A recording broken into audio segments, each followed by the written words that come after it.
Good afternoon. Good afternoon. Good afternoon. Good afternoon. All right, thank you. My name is Dr. William McCoy, and I am the director of the Ethics Institute, the Rutland Institute for Ethics here on campus. I have been here for about 4.5 years, and I come from Northern Illinois University. I'm very proud to be here at Clemson. I have enjoyed my time serving as the director of the Institute. I am so happy today to have each and every one of you here. Today, for those of you that don't know, once a year, always usually the second week of October, we celebrate ethics. And we usually will have a speaker come in and do a keynote session for us. And I'll talk a little bit about that keynote in just a moment. But I really wanted to recognize some very important people who make this day actually happen. First of all, earlier today, we had a board meeting. The Rutland Institute for Ethics has an advisory board, and many of our members could not be here, but several of them could. So I'm still going to do it. We only have a couple of board members here. I'm going to ask our two newest board members are here. Dave Diamond, all the way from Rockford, Illinois. If you come up, Dave, let's give him a hand.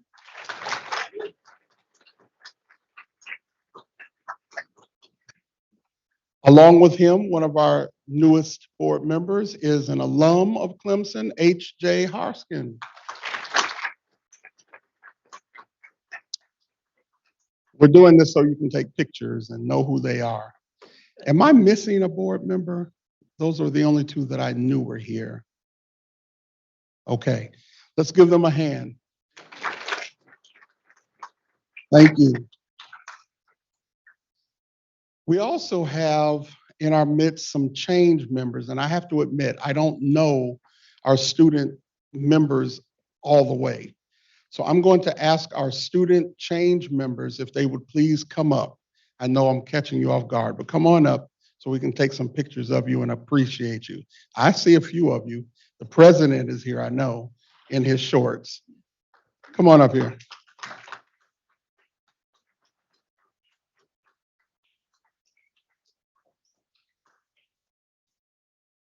The student organization actually helps to give the student perspective of ethics on campus.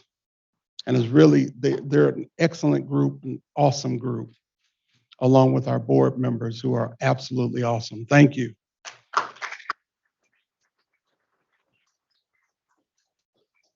Last but not least, I cannot do what I do. Well, I don't see any of our face faculty here, but we do have faculty members here. And I know at least one is sitting here because I know him pretty well. I'm going to ask all faculty to just stand and let's appreciate the faculty member. Phil Randall. Thank you, Phil. There's another one in the back. You just wave your hand. All right. Thank you so much.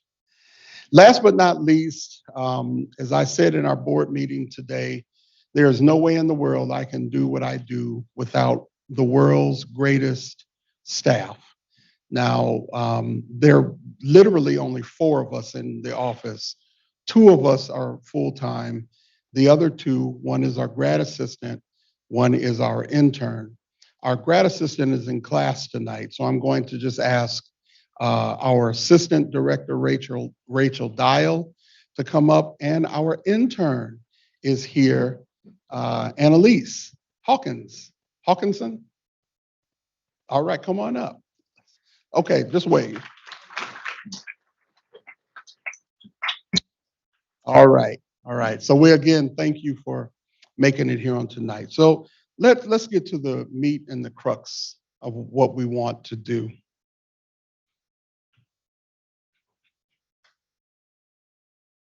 So let me share with you a very quick story about a figure that some of you will recognize. I use this story a lot, actually, and I think it fits where we're going with this speech.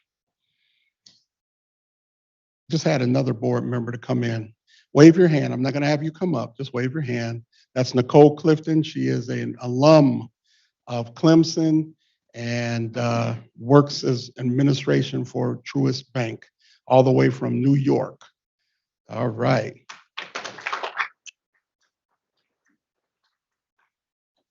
So, Shel Silverstein wrote a poem many years ago. Some of you will recognize the poem. It's in Where the Sidewalk Ends. And it is a poem called Sarah Cynthia Sylvia Stout Would Not Take the Garbage Out. It goes something like this. Sarah Cynthia Sylvia Stout would not take the garbage out. She'd scour the pots and scrape the pans, candy the yams and spice the hams. And though her daddy would scream and shout, she simply would not take the garbage out. And so it piled up to the ceiling.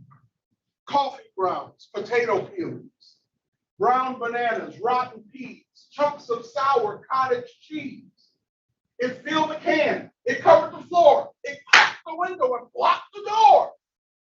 With bacon rinds and chicken bones, drippy ends of ice cream cones, prune pits, peach pits, and orange peels, gloppy glumps of cold oatmeal, pizza crusts and withered greens, soggy beans and tangerines, crusts of black burnt buttered toast, grisly bits of beefy roast. The garbage rolled on down the hall and raised the roof. It broke the wall with greasy napkins and cookie crumbs, globs of gooey bubble gum, cellophane from green bologna, rubbery, blubbery macaroni, peanut butter caked and dried, curdled milk and crust of pie, moldy melons dried as mustard, eggshells mixed with lemon custard, cold french fries and rancid meat, yellow lumps, yellow lumps of cream of wheat. At last, the garbage reached so high that finally it touched the sky. And all of her neighbors moved away. And none of her friends would come to play. And finally, Sarah Cynthia Sylvia Stout said, okay, all right, get off my back. I'll take the garbage out. Then, of course, it was too late. Because the garbage reached across the state, from New York to the Golden Gate. And there in the garbage she did hate, poor Sarah met an awful fate that I cannot right now relate because the hour is much too late. But always remember Sarah Stout. And always take the garbage out. Now, I know you're wondering, why would he tell us that children's story? Because the key part to the story is that Sarah had something to do. She didn't do it. And by virtue of her not doing it, she paid the consequences for not doing it. She had a choice. Wasn't even a hard choice. But she made the wrong decision until the consequences followed up and almost held her captive before she finally decided to do the right thing. And as the story says, then of course it was too late.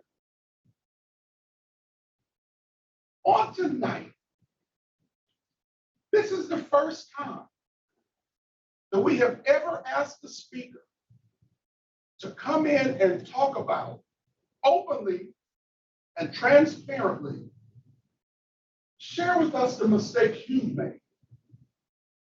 And what did you learn from those mistakes? The truth be told, I make mistakes all the time. It's how I deal with those mistakes, how I learn from those mistakes, and how I grow from those mistakes that makes me who I am. By the way, that's what makes you who you are. How you deal with the mistakes, how you learn from the mistakes, how you grow from the mistakes. The very first year that we had Annual Ethics Day, we had the former director, our keynote speaker, was the former director of the Office of Ethics for the United Nations. I'm proud to say she's now the Rutland Fellow. She's actually sitting in the room right now. Raise your hand, John. That was our very first keynote speaker. Our second keynote speaker was Dr. Valerie Daniels Carter, the first Black, let me say this right. She is the largest Black-owned restaurateur in America. She owns like 100 restaurants. She was our second speaker. Our third speaker last year was none other than the Surgeon General. No, I'm sorry, 2 years ago. Surgeon General. That pandemic got me messed up on time. Our third speaker was the Surgeon General at that time. And then last year, we had an educator extraordinaire who's written books, who's really zeroed in on the issues that we have in education today and how to overcome and consider the perspective of those issues. But never have we invited someone who transparently made mistakes and stood up in front of people and said, this is the mistake I made. I served my time. Now I need to help you not make some of the same things. I don't think it can be more powerful than that. So without further ado, I want to introduce to you my friend, and now my brother, Bill Carlson.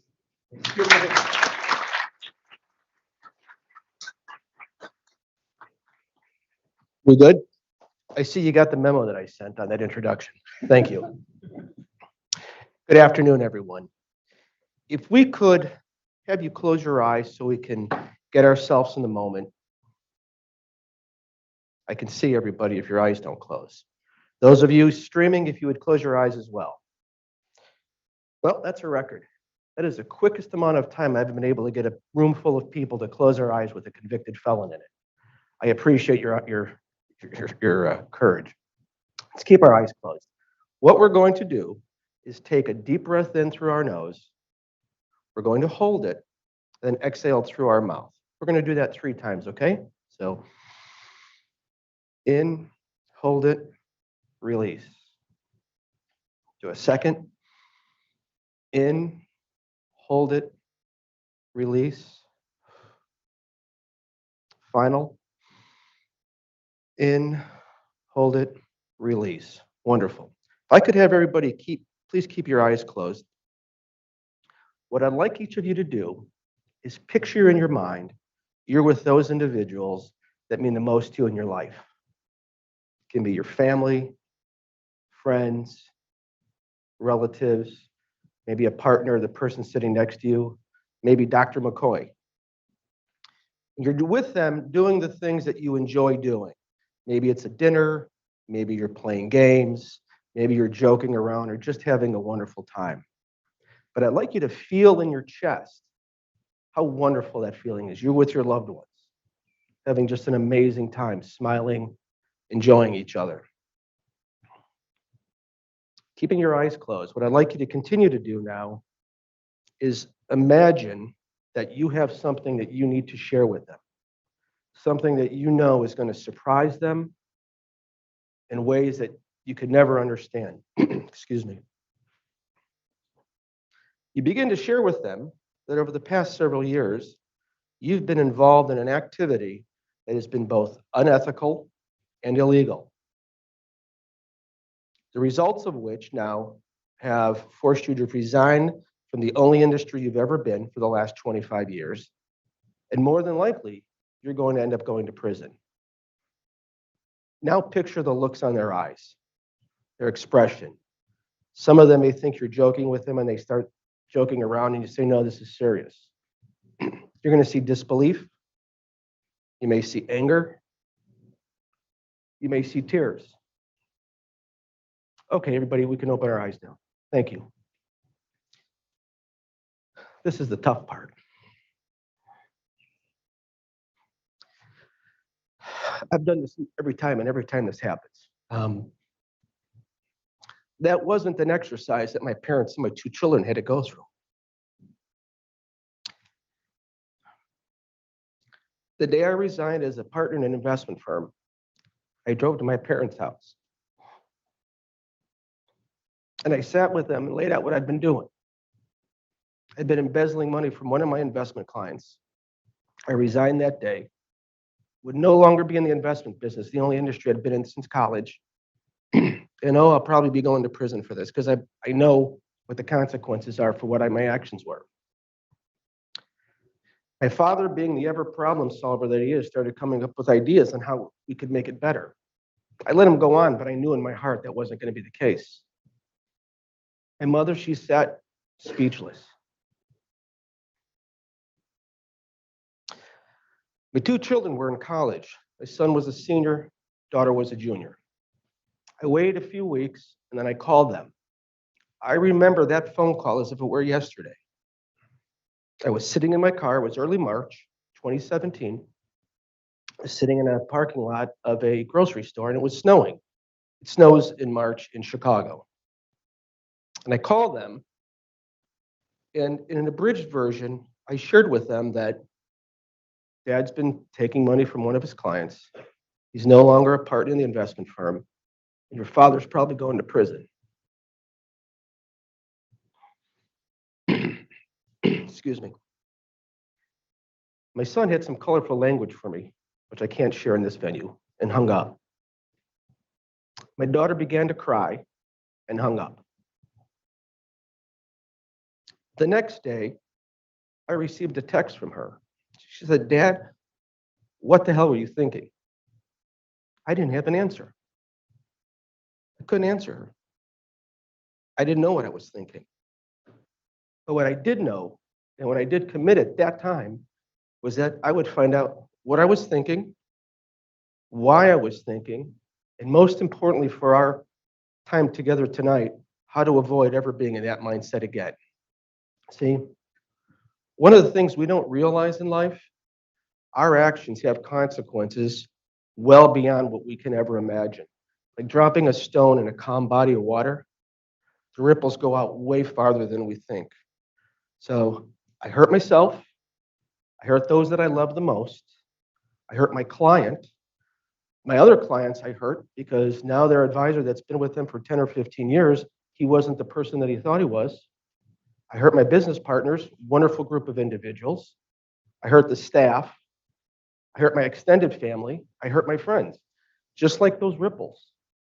So if you pull away tonight a couple points, one of them is when you're involved, excuse me, battling some allergies, when you're involved in unethical behavior, you may be focused only on how it's going to affect you.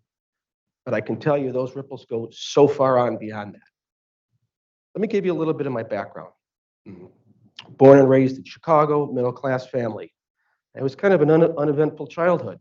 The Catholic grade school, all boys Catholic high school, parents who are still married. I know they're watching tonight, 61 years, congrats. We went on summer vacations. We had a cottage in Wisconsin that we'd go to in the summer. Again, it was what every kid would want, right? After college, I started as a stockbroker back in those days, they were called. And actually, our nicknames back then were cold call cowboys, because you're routinely making 200 cold calls a day, trying to generate business and build a book of clients. I progressed through the years, and in 2004, I opened my own investment firm. I entitled it Victor Capital Advisors. Victor was my grandfather. I grew Victor to a point where it made sense to merge with a larger firm for various reasons. Again, wonderful group of business partners. We were friends. It was a very collegiate atmosphere. We did things socially together. We went on fishing trips together. We went on sporting events together. Staff were an incredible group of people. From the outside, I was living the American dream.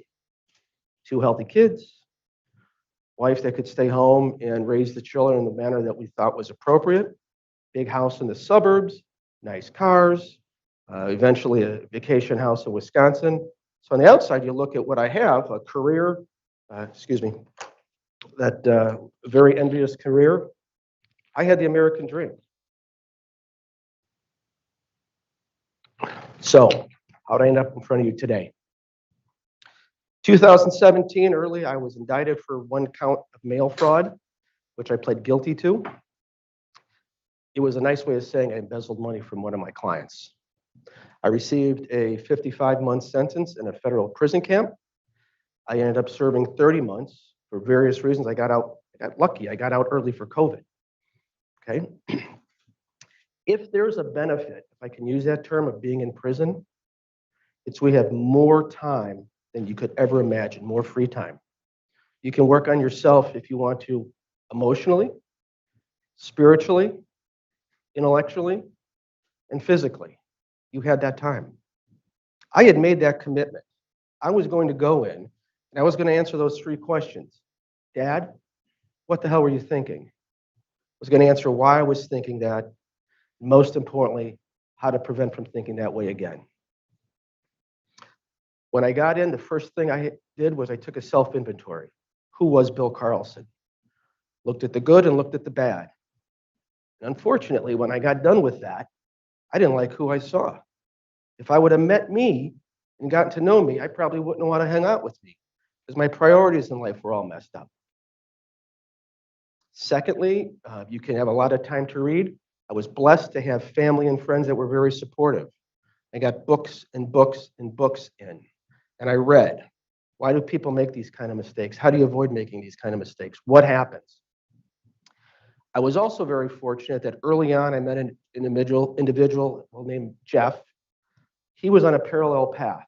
He'd also been in the financial services industry. He'd also made bad decisions because we were all in the same place. And he also made a commitment to find out, he'd heard others, what to do to improve himself. So Jeff and I spent hundreds, if not thousands of hours together, challenging each other, sharing what we learned from the various things we were reading. We also were very fortunate to have a staff member at the prison camp we were at, who, if we gave him information we wanted, research papers, he would download those and print it out for us. When I came home, I literally have stacks of research papers that he was helping us with. Through all this work together, Jeff and I developed a class that we eventually created the material for and taught, because we wanted to share what we were learning about the decisions we made. We were also realizing that there were many other men that wanted to find why they made that, what they were thinking, why, and how do you improve yourself. So we created a class that in prison we taught. It was an 8-week class. We entitled it Bitter or Better, Learning to be Grateful and Finding Happiness in Prison and Beyond. Because our reasoning was, if you can learn to be grateful in prison and find happiness, when you're living your spaces, this is what you live out of, right? You don't get to choose when you wake up. You don't get to choose when you eat. So you've lost everything. And when I say lost everything, none of it has to do with material things. When you've lost everything, you've lost the respect of those people you love. You've lost the ability to call them up at any time. You've lost the ability to move around, the things that we take for granted, freedom. So we created the class, Bitter or Better, Learning to be Grateful and Finding Happiness in Prison or Beyond. And it actually became like a lab for us. Because every 8 weeks, we would have another 10 or 15 guys in there, and they were all different backgrounds. We were what you call white-collar criminals, but a lot of them were non-white collar or drug offenses. And what you learned, even though the backgrounds were different, many of us had made similar mistakes, not knowing why we did it, what we were thinking, why we were thinking it, and how to improve. And so I took all that together. I finally was able to answer that question. Dad, what the hell were you thinking? I was chasing butterflies. Has anyone here ever tried to chase a butterfly? And I don't mean cheating with a net. Or seen somebody chasing a butterfly? What does that butterfly do? It can zig and zag. It goes up and down. It goes faster, it goes slower. It's virtually impossible to catch that little butterfly, isn't it? I was chasing butterflies. I was trying to find things that I thought would bring happiness to myself and my family, but those things don't exist. So I was able to answer the what. I was chasing butterflies. The second part of it, though, is why. Why was I chasing butterflies? Fortunately, in this area, there's decades and decades of research that goes along and helps us understand this. The first I'll introduce you to, I didn't center that, did I? Sorry about that. Just noticed that, is the fraud triangle. This was created in the 1970s by a pair of criminologists. And what we can do for our conversation today is replace fraud with unethical behavior. So you see there's three parts of the triangle. The first is pressure. We're going to come back to that and spend the most amount of time because that's really the key. The second is opportunity. In my case, I had opportunity. I had the complete trust of my client. I had the complete trust of the staff because I was a partner, and I took advantage of that opportunity. Rationalization. I'm embarrassed to tell you that when you get into this, you become very good at rationalizing. Because you look at, you can ask yourself, how can you rationalize doing something what you did? Given your background, given where you were at, given everything you had, how do you rationalize that? Sadly, when you're in it, you become really good at it. Let me give you an analogy that isn't exactly on, but I think you're going to get the point. Let's say you've come home from a difficult day at school or at work. You're sitting and you're trying to eat a healthier life. You're trying not to snack, right? And you start to hear, for me, it's the ice cream in the refrigerator, the freezer. For some of you, it may be potato chips, it may be cookies, whatever your source is. You start to hear it calling your name, you thought, what the heck? I'm going to go have a scoop of ice cream because I've been eating well, I had a hard day. You come up with reasons, right? So you go, you have that scoop, and man, is it good. Or those cookies good. Maybe you have one or two cookies, right? Put it away, you go back to what you're doing. Start thinking to yourself, man, that scoop of ice cream was really good. Maybe I'll just have another, because it's been a while, and I've been eating well, so you go have that second scoop. You go have the third scoop, and fourth scoop maybe. Then eventually you get to a point where guilt sets, and you're like, what the hell, I'm just going to eat some more because now I feel guilty. And so in my case, when you step over that line, when you make that first one, my first one, I borrowed money from my client, which wasn't borrowing it, because first of all, in the investment business, you can't borrow money from a client. So that was against from a compliance standpoint. Secondly, I didn't tell her, so it wasn't borrowing. But once you step over that line, that unethical line, the next time and the next time and the next time gets increasingly easier. Okay? Let's talk about pressure. Pressure can be divided into two categories: external pressures and internal pressures. External pressures, let's think about, so we've got 6 of you here. Let's imagine the 6 of you are on a team for a class, and it's for a midterm project that makes up 50% of your grade. So it's an important project. And let's imagine, we won't point any fingers, 2 of you have discovered a way that is not illegal, but it's unethical. 2 of you have found a way that can give you an advantage over the other teams. Now, the other 4 members in this team, you have a decision. Go along with it, because that's going to help your grade. Be completely against it. Now, you may only be the only one in that team that's against it. You can go to your professor. What's that going to do within your team and maybe with some of your fellow students?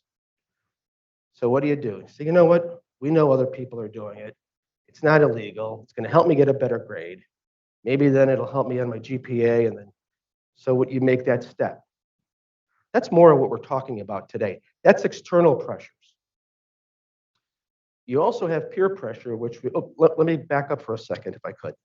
What we see in the business community, almost weekly, you'll see where a division within a company or a whole company itself was cooking the books. Maybe they were pushing revenue forward a quarter because they needed to reach certain numbers and that would help the stock price or maybe help their bonus. And they knew that that revenue was going to come in the next quarter. So it really isn't breaking the law. And it's really not that bad because we know it's going to come in. You see it, you see with pharmaceutical companies where they have a promising new drug. Pardon me, they do the testing on the drug, they get the results back, and the results aren't really what they were hoping for. So what do? Well, we know the drug is going to save lives. We know it's a very important drug. And we know the next tests are going to come in well. So what do? Maybe that group fudges the test results a little bit. Scientists tell us the pain from exclusion in a group can be as painful as physical pain. And it starts in the same area of the brain. So these people at the companies that are involved in this, do you think when they got hired, they thought, wow, this is great. Great job. Love being here. And geez, someday I'm going to be involved in something unethical. No. But what happens is you're in that team. The team wants to do something. Do you raise your hand? Now you're not part of the team, are you? Now maybe that hurts your standing. Maybe that hurts your promotion. Maybe you lose your job over it. Those are external pressures, and they're very real. The next I'd like to focus on is internal pressures. Now, there are many internal pressures we can talk about, but we're just going to use two today, okay? One is the scientists have titled hedonic treadmill. Now, many of us have been on a treadmill, or we've all seen a treadmill. Some of us have a treadmill in the corner of our house that now we hang some of our clothes on, right? We used it for a month, and now it's a very expensive coat rack. But if you get on a treadmill and you don't press a distance, what can you do? You can get on there and you can run forever at fast speed, and you never get to the end, do you? Hedonic treadmill, the concept there is if you're chasing something, if you're chasing material needs, if you're chasing possessions, if you're chasing status, if you're chasing a title, you get on that treadmill, when you get to whatever that is you're chasing, guess what? You're not at the end. You got to keep going. Does that make sense? Right? You never get off the treadmill. You're on that treadmill. Let me share with you two stories. I met a gentleman that I was in. He was about 10 years older than me. And so he was in his late 60s, mid 60s. He'd been a very successful venture capitalist. In his niche, he was well known throughout the country and parts of the world. Flew all over the country and the world. Extremely successful from a monetary standpoint and status standpoint. We were chatting one day, and he said, you know, Bill, he had 3 boys. He said, you know, Bill, all those years I was traveling around the world, or traveling, bringing in money, and giving the family everything they would need, I thought they would want materially. I realized my boys and my wife would have been happier if I were home more. And so do I. It was too late, right? It was too late. One other story is about 6 years ago, I met a woman who was very successful at a pharmaceutical company. Hard worker, very smart. A single mother with 2 girls. She at the time was making a very good income. However, she said, you know, Bill, if I could get to this next level from here, I'll be so much better off. I can have more money in company stock. I'll have more money in my 401k. We can maybe put some more money away in savings. She got to that level through hard work. Then what I heard from her say, you know, I'm here, Bill, but if I could get to here, I'm going to be that much better off. Put more money in my 401k. And she was maxing out in her 401k, but more company stock, more of that. Happened again, and I finally said to her, you realize you're going to be on this, I didn't use treadmill at the time because I wasn't familiar with the term, but you're going to be on this forever. Because you're making a living now that puts you in the 1%er, and it's still not enough. Let me take a sidebar here for a second. In no way am I saying you shouldn't have dreams and goals and ambitions. That's not what this talk is about, okay? The Dalai Lama teaches us desires and wants in themselves are good. It's the consequences chasing those. My friend who traveled around the world getting money for the family, his consequences were his boys were grown and gone.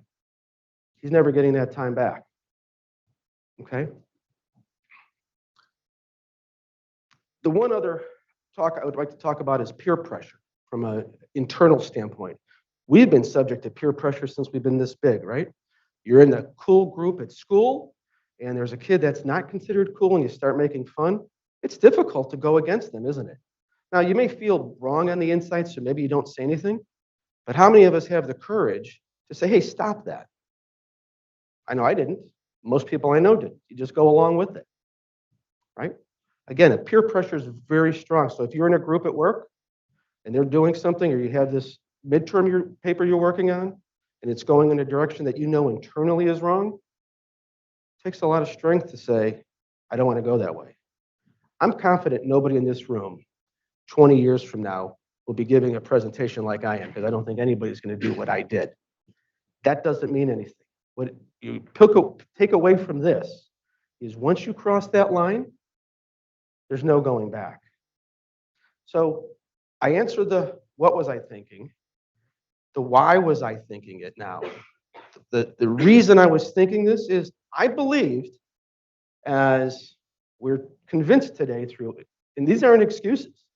This is what caused me to do this. I let myself believe that more possessions, more stuff, more things would make myself and my family happy. Well, I've never asked my son or daughter. I know if I ask them this question, would you rather have your dad home and not go through all this and have a little bit less stuff? Pretty sure the answer would have been, heck yeah, Dad. Would I like to have you home? Want to know the crazy thing? Scientists have been measuring this for many years, the connection between wealth and happiness, and they define it here by mean line satisfaction. So I'm going to see if I work this correctly. It starts in actually 1947, which was right at the end of World War I or II. This study ended in 1998, so it's 50 years. What it did is the line going up is adjusted gross national product in thousands. GNP, the gross national product, is the sum of all the goods and services you produce in your country, and it's a measure of wealth. So you can see over that time, now this is the US. These studies are done for the EU, they're done for Australia, New Zealand, Japan, all the industrialized countries, major industrialized Western countries. But your mean line satisfaction hasn't changed. This study used gross GNP, I'm sorry. You can also use per capita income. We've seen those studies. You can use size of the houses, how they've increased. You can use vacation days, number of cars, access to medical health or medical food and shelter. All the lines go up, but yet the level of our life satisfaction doesn't change. Now, this isn't meant to bum you young people out. Okay, that's not what this is about. This is a story of somebody who paid a dear price and whose family members and people that he loved and cared for paid a bigger price, realizing that as you're going through your life, collecting more things isn't going to bring you any extra happiness. It will for a second. You buy that 60-inch TV, but then you got to run into Best Buy and get a cable, and what do you see? The 70-inch TVs. You think, well, crimey, if I was happy with the 60-inch, 70-inch is going to make you that much happier. Finding out it doesn't work this way. You know what was one of the fastest growing industry for years in the US? Anybody want to take a guess? Self-storage. Think about this. You know, self-storage units where you go. So we have bigger homes, bigger garages, but we don't have enough room to hold all our stuff. So we have to pay extra monthly to go out to store more stuff. And what data's telling us, doesn't matter. Not increasing our happiness. in life.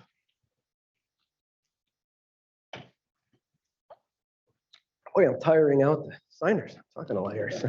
I don't know if that's a good or bad thing. Oh, you shouldn't have said that. Okay, so we answered the what. What the hell were you thinking, Dad? We answered the why. Why was I thinking that way? I was on the treadmill. Most of this country is on the treadmill. We're convinced through our friends, through social media, through advertising, more is better. And what I want you to take away tonight, please take away, is as you're in your life and in whatever you're doing, that crossing that line, stepping over that line, becomes infinitely easier. The consequences are going to be very broad. And you know what? It's not going to bring you longer happiness. So now let's answer the how. How do you prevent from ever thinking that way or getting in that mindset? I had all the work I did on my self-inventory, self-reflection. I had all the research I read, working with my friend Jeff, bitter or better class, right? Researchers have interviewed individuals close to the end of their life, and they ask them, what do you remember most about your life? You know what it rarely ever is? The cars, the boats, the corner office, the title. You know what they remember? Relationships, memories, people. If they've been involved in philanthropic, where they've given back, something that's had meaning and purpose in their life. Almost everyone in this room is too young to know who Christopher Reeves is. I said almost everyone. There's a few of us that do know. In the 80s, he played Superman. He was a great-looking actor, very intelligent. He went to Cornell and Princeton, very successful. Mr. Reeves was out on his horse one day riding, fell off, broke his neck. He was going to spend the rest of his life in a wheelchair. Once he was able to get out and again, you know what he did? He went out and talked about how grateful he was for his life. He wrote a book. Like, how could this guy be grateful? He had everything, right? Good looking, successful, money, and now he's in a wheelchair. You know what his simple answer was? Could have been dead. I could have been dead. So the title of this today was Gratitude is an Antidote for Unethical Behavior. This is another important point I hope you take with you as you go through life. I can stand here and tell you unequivocally that I know leading a grateful life, a life that you have gratitude, where the pressures aren't as great to you, is a tremendous antidote for committing unethical behavior. Why is that? Because if you recognize what you have in your life, you don't feel the pressures to chase those other things. Okay? The good news is you can start this having gratitude in your life at any time. I was 55 when I first self-surrendered, right? I started to learn, I taught myself how to lead a grateful life, and I'm going to share that with you tonight. But if you're young, if you're older, you can start today, if you want to, leading a more grateful life. Now, this is an ethics day presentation, but I can tell you the benefits of leading a more grateful life have been measured by scientists, because living a grateful life is also a foundation for contentment and happiness. And we know happy people are more successful, much healthier, because they don't have stress and all the things that go along with a stressful life, have better relationships, have longer marriages, better luck raising their children. So gratitude, while it is an antidote for unethical behavior, what it does do for you for the rest of your lives, it's going to create a foundation, and you're going to find yourself living a more happier, content life. I learned living in a room with 5 other guys, all I had was this. So that was all my stuff. I taught myself to be grateful. But like anything in life, if you want to learn a skill, a new language, if you want to learn how to play a new instrument, it's going to take commitment, it's going to take dedication, and it's going to take practice. Commitment, dedication, and practice. And you want to learn a new instrument, you got to practice it, right? You have to be committed to that new instrument. You want to learn a new language, okay? I'm going to share with you how I learned to live a more grateful life. There's books on this. I can share some of those with Dr. McCoy, and he can forward those on to you if you have an interest. But I picked early on something called a gratitude journal. Wasn't my idea.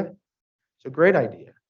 You do is a gratitude journal you keep by the side of your bed, a notebook, and at the end of every day, you write down 3 to 4 things that you're grateful for that day. They're typically small things, right? Because life is busy and you're out walking around, you're taking classes, you're doing homework, you're talking to friends and family.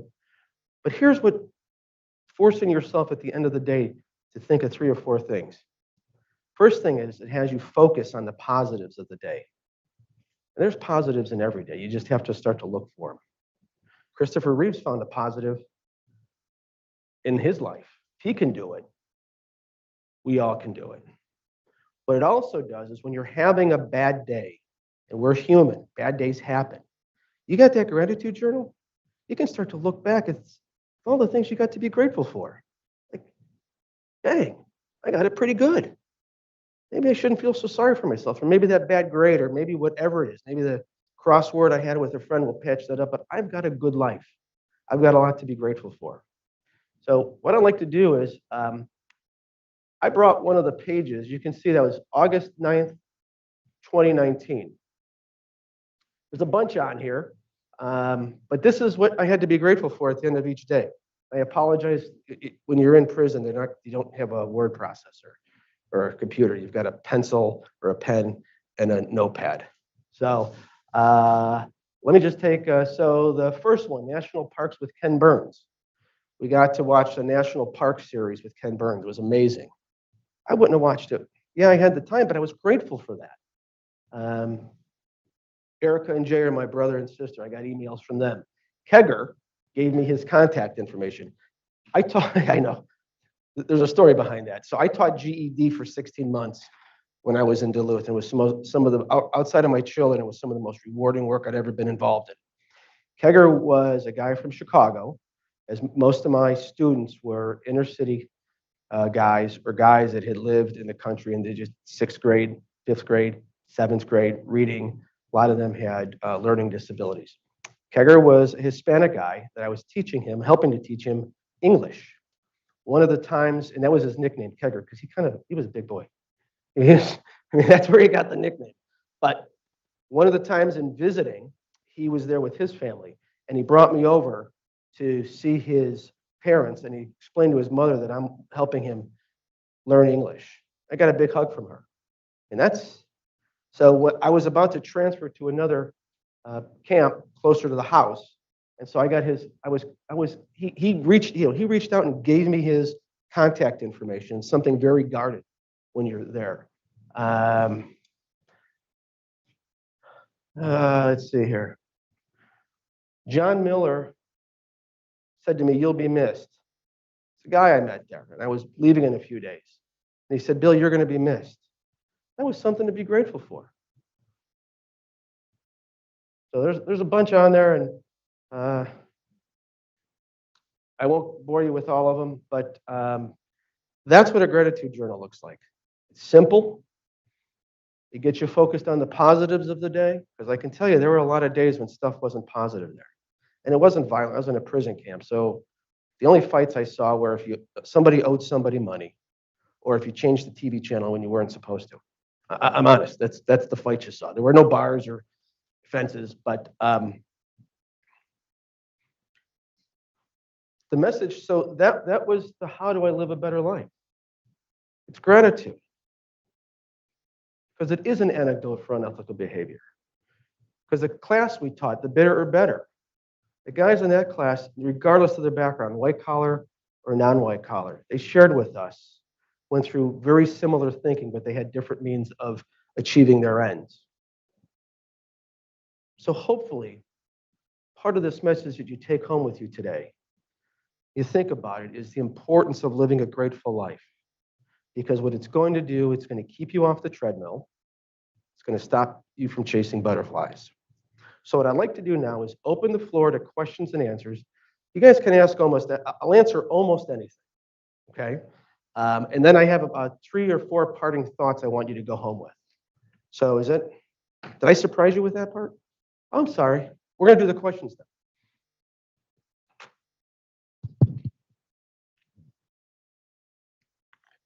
Raise your hands high so you can see them, and we'll bring a mic to you. I'll just start making stuff up if you guys don't ask questions. There we go. Thank you. The first one's always the most difficult. I really enjoyed your presentation, very useful. And I love this gratitude journal because I could see how you could start applying this. But I'm wondering if there's any particular book in addition to this exercise, was there some book that you found particularly useful? Yes. It is Man's Search for Meaning. And the author is escaping my name. I could use Viktor Frankl. He was basically survived. It was a book I read early on. He survived the concentration camps, and he was a psychiatrist. And he wrote the experiences down. And one of the takeaways in there is no matter how bad things are, if you have hope, you can get through anything. He went through a concentration camp. I was in a prison camp. A lot different, right? None of our lives will ever be what he experienced. The death, the suffering, just the misery. He also talked about being grateful for small things. A little piece of bread. Maybe not a beating on one day, because that's what happened regularly.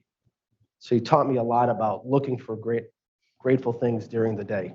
Thank you for the question. Yeah, Viktor Frankl, Man's Search for Meaning.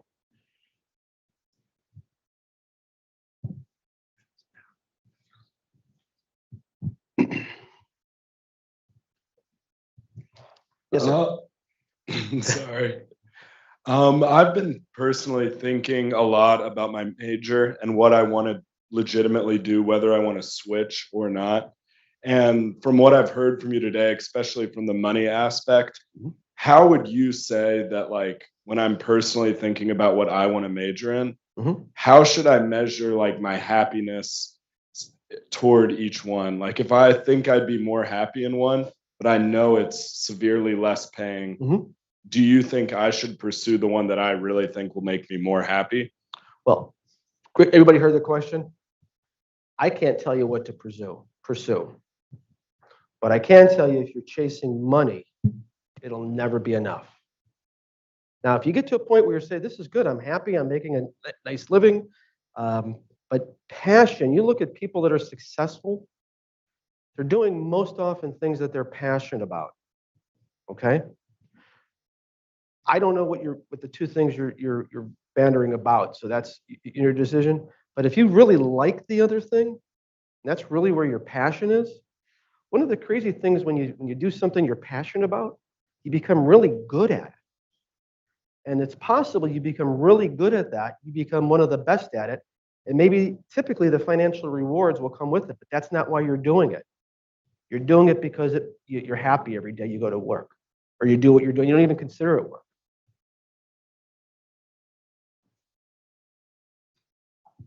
Has your family forgiven you? It depends on the day. Yeah, no, they have. They've been, it was tough at first. My parents are parents, right? Those parents in here in the room, you know, your kids can sometimes really screw up, and while you're not happy with them, they're still your children. It was more difficult on my children because the way we raised them was to be good, ethical people. And then dad goes and does this. So there was a huge amount of disappointment there. And that's something I'll carry with the rest of my life. But to answer your question, yeah, it's been a slow process. So, and one of the things when you do something like that, you can't ask somebody for forgiveness because now you're putting that on their shoulders, and that's not fair.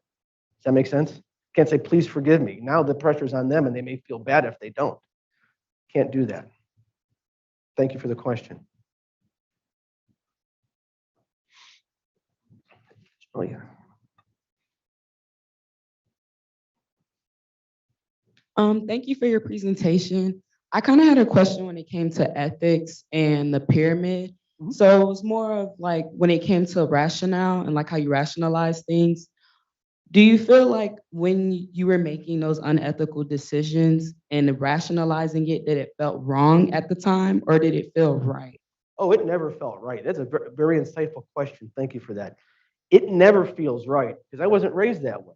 And you know when you're doing something, right? I heard a quote one time is if you're doing something, do it so that thinking if your grandmother caught or heard about it, would they be disappointed in you?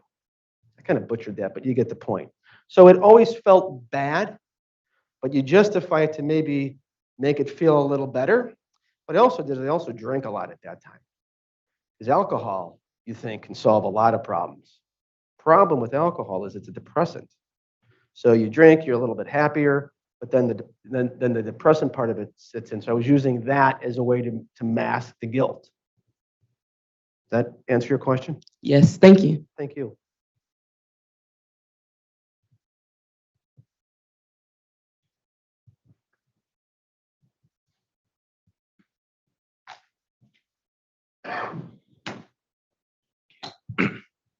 So I was kind of hoping for a little bit more clarification in your terms of running the treadmill. Like, is it just more so, for example, moving on to the next tax bracket or whatever?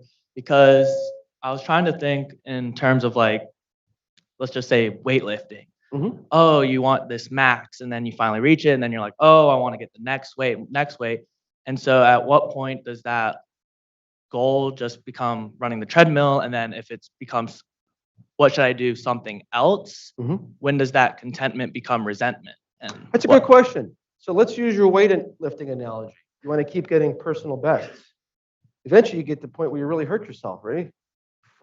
Rupture a disc. Yeah, potentially. I mean, anybody that's lifted, you can go through the list of injuries when you've pushed yourself too far. Now, again, that's a fine line. I'm not suggesting you don't push yourself in life. But if you're looking for that, say, I keep pushing and keep pushing, eventually, now this is obviously not unethical, right, what you're doing, but there's going to be consequences, much like the Dalai Lama, as I mentioned earlier. Wants and desires, wanting to push yourself and push yourself is fine. But understand the consequences, at least in this analogy, is you can run the risk of hurting yourself and doing irreparable damage. Did that help at all, or did that not help? more so the second part that I was Okay, go ahead, please. Right? How do you stay away from that becoming resentment? To where, like, say you're so still. Okay, so how does contentment not turn into resentment? Is that with the weightlifting or anything? Well, just like in terms of, say you're going for a goal, Mhm. some sort, you reach your goal and then you just sit there. Okay, so, How can you just remain grateful that you're in this stagnant point? well, maybe what you do in that point is your objectives, your goals change to something else. Because if you keep trying to one up that, you're going to be on that treadmill. So if you want to, when you started a company, think, if I can become a vice president, with all that comes along with it, man, I'm going to hit it. Then you become a vice president. Now you want to be executive vice president. What's the consequences of that? Maybe you're traveling around the country. Maybe you're not home with your family as much. That's a decision each of you are going to make, and that's not an unethical decision. We're talking about where you find the gratitude and getting on that treadmill. The treadmill will never produce gratitude or happiness. It can't. And that's what I learned. I mean, I did it in a really bad way, but the part of this message is the importance of feeling these pressures. Thank you for your question. I can't remember if you said that you like turned yourself in or not, Yeah, go ahead. but I was wondering like if you like didn't get in trouble for embezzlement, would you have continued doing it? No, You I wouldn't was have. done. I mean, I had a whole book of clients that I could have, I did make some good decisions along the way, that I kept it to one client. I know that kind of sounds messed up, right? I don't mean it that way. But no, it was done. It was over. I couldn't live that way any longer. Yeah. So I fully cooperated when I turned myself in, and was indicted, pled guilty, and it took about 11 months for the process to work through. And then I had a self-surrender date of, so I wasn't in prison. I was home working, and I had a self-surrender date of January 23rd, 2018. And has anybody ever been to Duluth, Minnesota? Holy, you have? Isn't it like, you from there? Oh man, that's the coldest place on the planet. We I don't know if you've ever seen a YouTube where you take a glass of water and you throw it in the air and it crystallizes. We did that. I mean, it was cold. Sorry. Did that answer your question? Thank you for asking.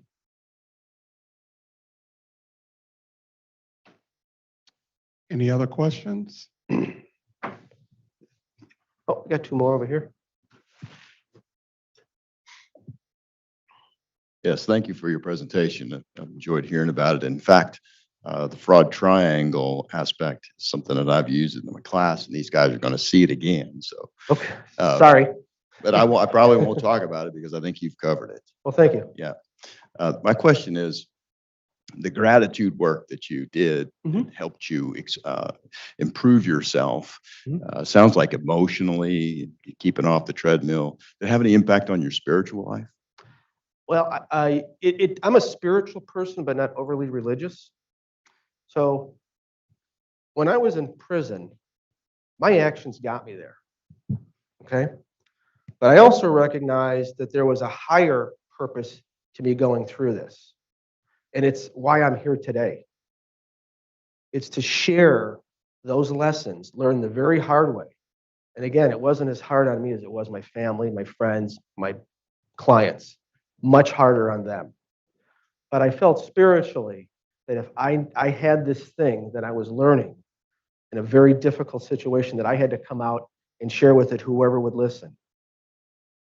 Much like those people that they interview at the end of their life, that they look back and they say what they're most grateful for, what they remember. The message to you is, don't wait till the end, or don't wait till you get in a really bad place. You have the opportunity to prevent all of that.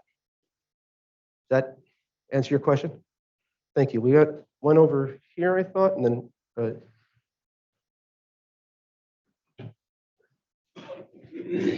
you got the electric scooter back there.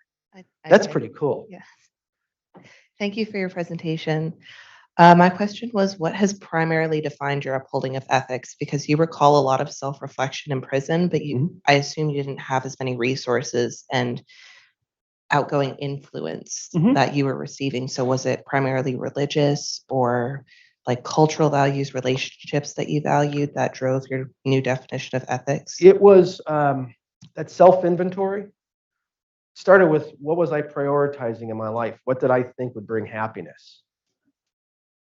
And when I looked and saw who that was, it wasn't a good picture. It was the research that I did. Some of it was faith-based, but again, I'm not an overly religious person. Viktor Frankl's book was very helpful. It was talking with that friend I mentioned earlier who challenged me on some things.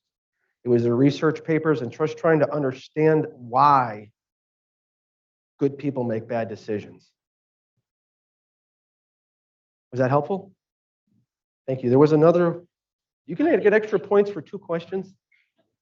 I don't need a mic. So what do you do now? Oh, so besides this, which is really cool, we have again, I'm an incredibly blessed person. We have a family business that I'm involved in. It's a civil engineering firm, and that's my daytime job. I'm also helping with another company, Second Opportunity, where we go into prisons and we provide life skills and job readiness training. So when the guys and the women come out, they can be productive members of society and independent. Unfortunately, our systems today don't do much training for people leaving. And when they get out, most of them don't have financial resources. And so what do they need to do to eat? They get a house. They go back to what they knew. I'll give you a real quick story, and then we have another question.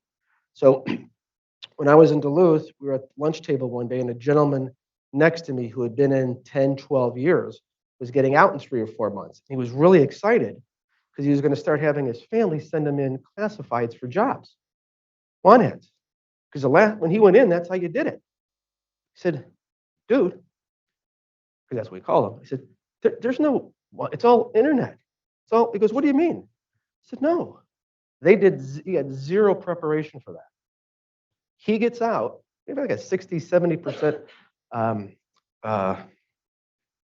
recidivism rate in the country. And people get out within 3 years, they're back in. So we don't train them. So I do that as well. So we go in, I've been going to, any of you from Illinois, I go into Cook County and do that once a week for a couple hours. Great group of guys.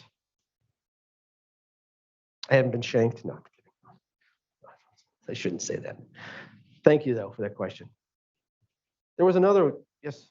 What have you heard people like notice about how your day-to-day character has changed from everything you've done, like not necessarily related to work?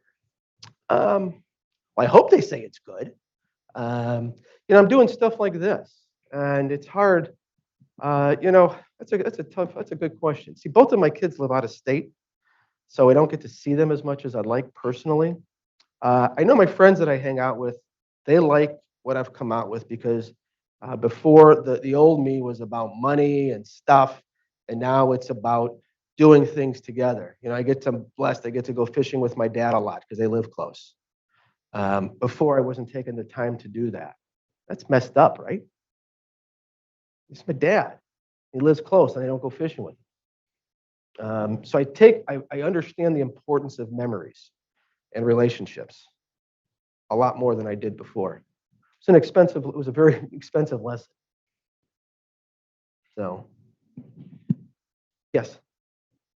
My question is more about gratefulness, really. So I really wrap my identity up in academic performance and stuff I'm involved in. And this semester has been really difficult. So I'm just wondering if you have any advice on how to remain grateful when you're not performing the way you want to, or not even to wrap your identity up in one or two things. Well, every day, I'm going to imagine there's something, one or two things in your day to be grateful for. What's that place we're staying at? I'm staying at, what's the Mandarin Center? Great. I got a room with a lake view. I saw a cardinal out there today, right? I'm not going to see a cardinal in Chicago until next baseball season when the Cardinals are on TV. So I guess what I'm trying to get to you, and you're pushing yourself, and this talk is not about pushing yourself, right? I don't want anybody in 20 years to call me and say, Carlson, you told me not to push myself in that speech, and then hang up on me. Please, that's not what this is about.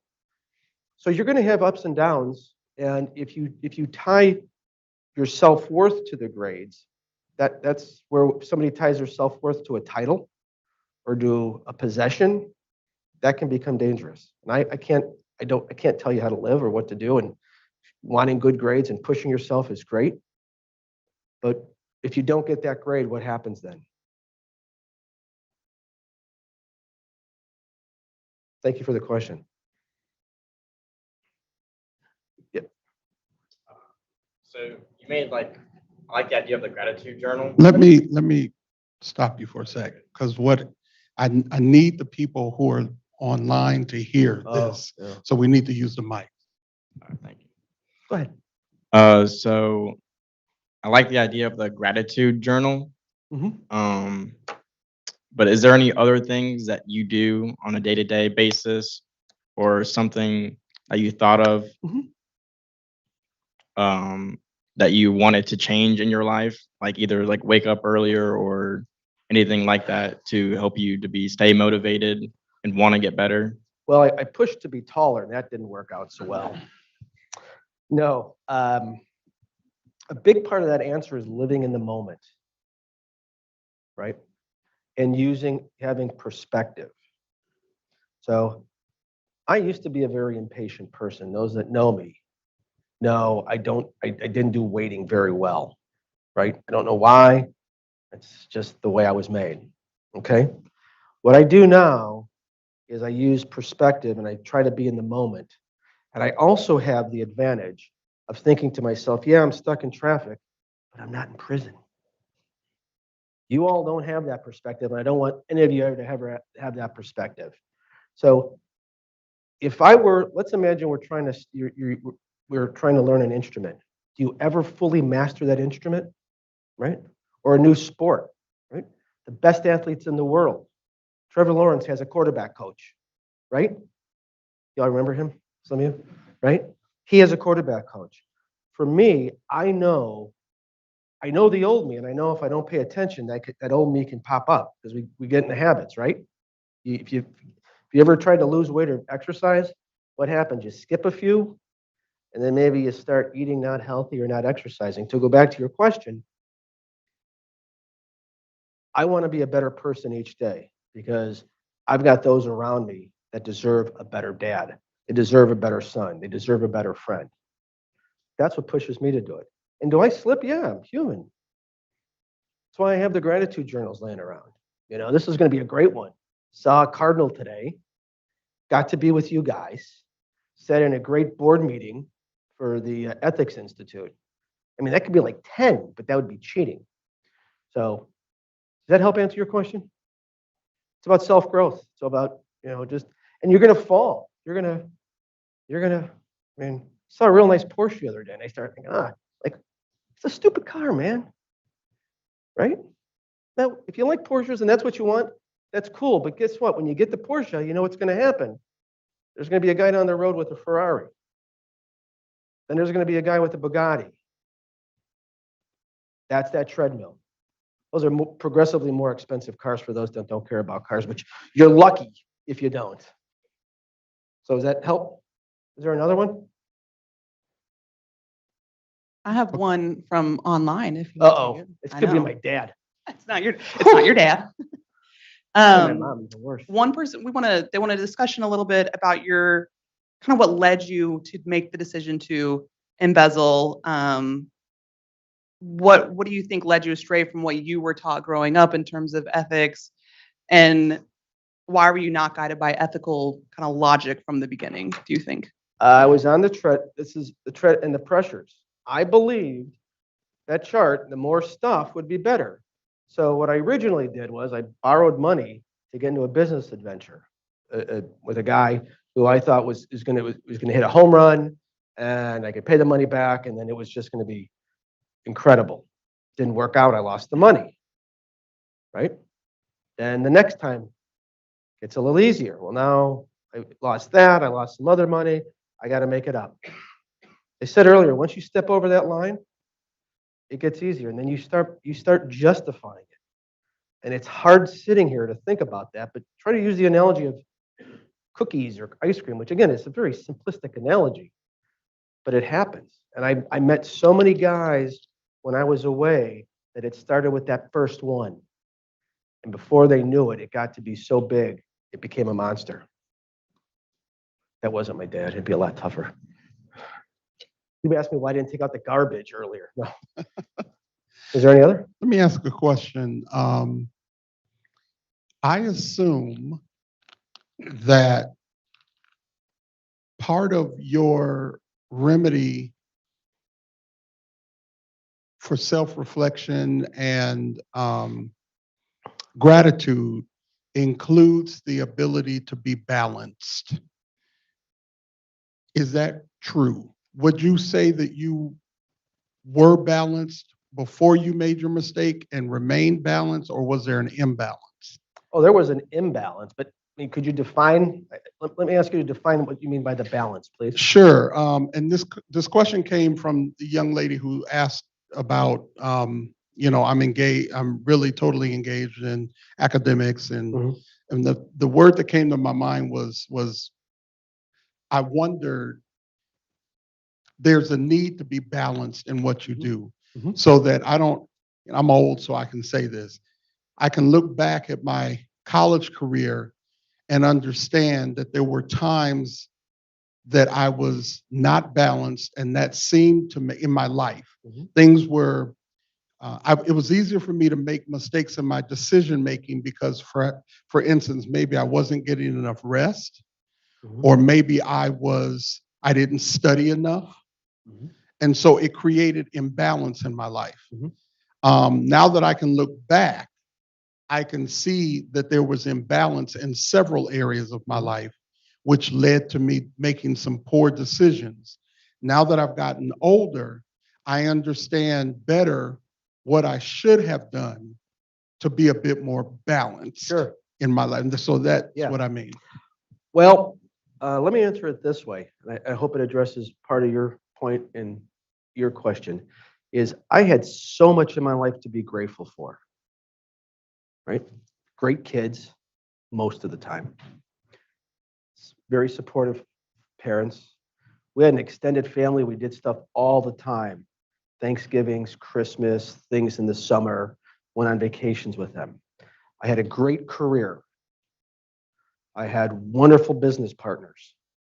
I had great people I work with. Where my imbalance came from, I ignored all of that. I ignored everything and focused on the things I didn't have or what I thought I could have or should have. That's the way I can, hopefully that addresses that. Yeah, I think that's important because I want to make sure that our students can choose something on a personal level that they are facing now. For instance, I mean, we have, pretty much a whole department that deals with academic dishonesty and lack of integrity. So I'm pretty sure at least half of you in here, if not more, know of someone in your circle or right outside of your sphere of influence that has cheated on a test. And I would dare say some of you have cheated on a test. So when you're thinking about it, I'm thinking about what sort of thing helps us. How does gratitude help us not to cheat on that test because I'm being pressured to get an A so that I can maintain a certain GPA? That's where that question is coming. In that instance, and you're in an environment where it's just grade, you're driven, right? You're measured by your grades. Your self-worth, to some extent, you're measured by your grades. You're going to leave here, and yeah, that may be important on your first interview, but after a while, your 3.8 GPA isn't going to matter as much as what kind of job you do and what kind of person you are. So what I'm trying to share with you, and I had these conversations with my daughter who went to law school, and every semester it was what's important in the grades and how, and I kept telling her, honey, at some point in time, that's going to be forgotten. So the balance with gratitude is what I'm trying to like to share with you is, yeah, the grades, you need to get good grades. But if that's everything in your life, and if you don't, that could put the pressure on you to maybe step over that line and cheat and do something that, and would you like to call your parents or whoever you have loved ones at home and say, hey, I got kicked out of the class or I got kicked out of school? Think of the ripples. Don't make that phone call. So going back to your original question, think of the consequences involved in your actions. And there's pressure. Life is pressure, guys. I mean, it's you're going to get out and you're going to look back and say, man, I wish I was in college because boy, was that easy. So hopefully that, gotcha. Yes, sir. Oh, we got to get you on the mic so those streaming. So you said that you turned yourself in because you couldn't live that life anymore. And it kind of made me curious as to what your breaking point was. Like what made you decide to stop? That's a good question. You finally have enough. You finally have enough. Because I could have taken money from another client and kept it going or started moving money around. But you finally, in my case, you have enough. You tap out. I wish I had something more noteworthy, but I just couldn't do it anymore. Okay. It was time. Any other questions? I tell you, you guys have asked some incredibly insightful questions tonight. I appreciate that. One of the reasons I do this, first and foremost, is to share my experience with all of you so that somewhere in your life you can think back to this day and you can maybe think about the treadmill. You can think about the gratitude journal. You can think about the butterfly, maybe the ripple in the pond, maybe stepping over that line the first time. And hopefully it'll help you make a better decision. The other reason why I do it is I carry a lot of guilt for the people I hurt. And each time I do this, it chips away at some of that guilt. So part of it is selfish. So thank you for the opportunity. We have a couple parting thoughts. And if there's no more questions, we'll go. I think I get this right. Want what you have. I'm not saying you can be grateful and ambitious. They're not mutually exclusive. But want what you have. Does that make sense? I wish I would have had this question when I started this whole thing. This is something I hope you carry through the rest of your life. I will be happy when. If you start answering that with material things, status, titles, data tells us you're never going to be happy. And let's imagine nobody in this room ever does anything unethical because Dr. McCoy's work and this brilliant presentation tonight. I all want you to be happy though. I want you to lead a content life because you're going to have better relationships, you're going to be healthier, you're going to have better luck with your children. Don't chase butterflies.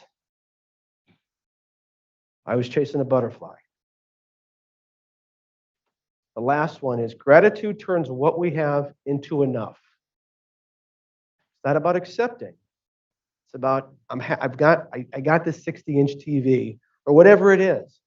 It's enough. If you have gratitude in your life, maybe you get a B. You don't have to be happy about it, right? You're like, oh, I think I should have done better. But that's part about pushing yourself. So I'm done. If there's any final questions, again, thank you for the opportunity to get in front of me. Thank you for your questions tonight. They were fantastic.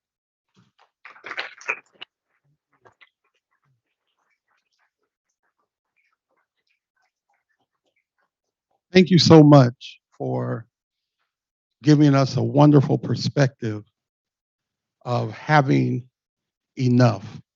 And I was sitting there thinking how easy this could be to be misconstrued or thought of in a completely different light in ways that you haven't even thought of. Let me give you a quick example. Last year, I bought a car, and I'm pretty pleased with that car.